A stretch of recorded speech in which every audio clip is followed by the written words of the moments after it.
This is the third lecture in this course on fluid mechanics. Today I'll be talking about hydrostatic pressure.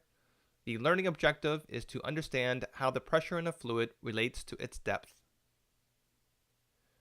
Before discussing pressure in the context of fluids, let me first start by giving an example of it in the context of classical mechanics. For those of you who have not yet studied classical mechanics, this example will hopefully make the concept of pressure a little easier to understand. So what is pressure? Pressure is a measure of how concentrated a force is.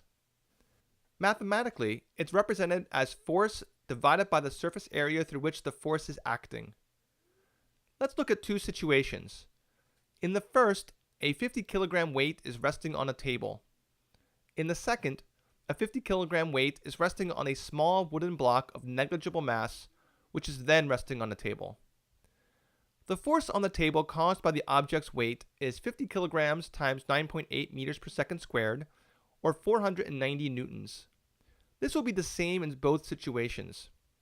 However, in the left side example, that force is distributed to the table over the relatively large surface area of the bottom surface of the weight itself, and thus the pressure on the table will be relatively low.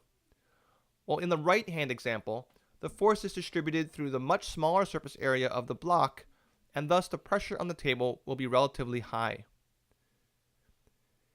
In fluid mechanics, instead of one solid object imparting pressure against another solid object, we have a fluid imparting pressure against a solid. But the concept of a force per unit area is the same.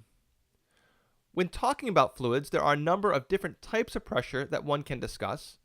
The most fundamental and important of these is something called the hydrostatic pressure. This is the pressure present within a fluid when it's at rest. It acts equally in all directions, and it acts at a right angle to any surface that is in contact with the fluid.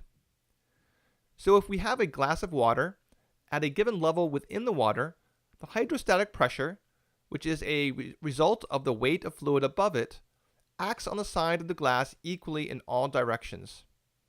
Since pressure is the force divided by area, if the pressure was somehow unequal, it would mean the forces on the glass were unequal, which would consequently result in the glass of water moving. And of course we know that a glass of water at rest does not start to slide laterally on its own. As another example of this, imagine taking a playing card and submerging it vertically into the water. The hydrostatic pressure in the water will act at a right angle to any surface in contact with the fluid. That means that there is a right-sided pressure pushing on the left side of the card and a left-sided pressure pushing on the right side of the card.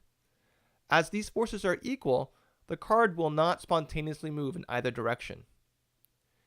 Keep in mind, however, that just because there is no net lateral force on the card caused by the hydrostatic pressure does not mean there is no net force of any kind on it. From the last lesson, we know that there is still the card's weight and the card's buoyancy. So unless the card is exactly the same density as water, it will still move either up or down within the water once released. Is there any way to quantify the hydrostatic pressure? Common experience might tell us that the pressure in fluid increases at increasing depth. For example, when you jump into a deep swimming pool, if you've ever dived deep down underwater, you've probably felt the pressure increasing as you go down deeper and deeper. Quantitatively, this pressure increase can be calculated with this equation. The difference in pressure between 2 points is equal to the density of the fluid times little g times the difference in vertical height between the 2 points. In the case of the glass of water here, if we were interested in the pressure at the bottom, the 2 points we would use would be its bottom and top. The pressure at the top is equal to atmospheric pressure, and the difference in vertical height is just the depth of the water. To refer back to the last lesson on Archimedes' principle and buoyancy, some of you might realize that the buoyant force on a submerged object, which we said was equal to density of the fluid times volume of the displaced fluid times g, is simply a manifestation of the difference in hydrostatic pressure that's acting upwards on the bottom side of the object and the hydrostatic pressure that's acting downwards on the top side of the object. An interesting consequence of this hydrostatic pressure equation, which may or may not be immediately obvious, is that the pressure at any given depth is independent of the shape of the container or the path that the pressure must be transmitted along. For example, I could have a collection of rare and exotic jellyfish that I want to display in my home, but to highlight their uniqueness, maybe I want to build an equally unique aquarium system in which to house them. If I wanted to know what the maximum water pressure was at the bottom of the system of tanks, the only thing that would matter is the total vertical distance between the top and bottom. The shape of the tanks, the volume of the tanks, the width and length of the connecting tubes are all irrelevant. Also notice that the lower tank needs a sealed lid. If the lid was not there, the weight of the water in the upper tank would cause the lower tank to overflow. This is an example of a principle frequently paraphrased that fluids at rest seek their own level. This means the surface of any fluid at rest will have the same height above the surface of the Earth at all points. Let's look at a quantitative, real-world example of hydrostatic pressure. We have a house at the bottom of a hill, which gets its water supply from an open, unpressurized water tank at the top of the hill. The water tank is 4 meters high and full, and the base of the tank is 50 meters above the level of the house's faucet. Given these distances, what is the house's water pressure? As we just reviewed, the pressure difference between 2 points within a fluid system is the density of the fluid times G times the total difference in height between those 2 points. So we have the water pressure in the house's faucet minus the water pressure at the very top of the tank, which if the tank is open and unpressurized, is equal to atmospheric pressure. This equals 1,000 kilograms per cubic meter times 9.8 meters per second squared times the total height of 54 meters.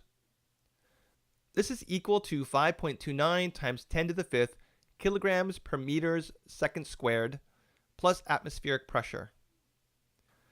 The units of kilogram per meter second squared is cumbersome to talk about, so this combination has been defined as its own unit, something called the Pascal, after the French mathematician Pascal, whose name has been attached to a specific physical principle that will be the subject of a future lesson. In addition, this idea of a pressure that is equal to some number plus atmospheric pressure gave rise to the concept of gauge pressure, since atmospheric pressure is essentially equal at both the top and bottom of this type of system. The gauge pressure in this type of situation is the total pressure minus atmospheric pressure. When people refer to the term pressure in most everyday situations, such as discussing their home's water pressure, whether or not they realize it, the gauge pressure is often to what they are actually referring. That's an introduction to the concept of hydrostatic pressure. The next lesson will review some of its applications in medicine.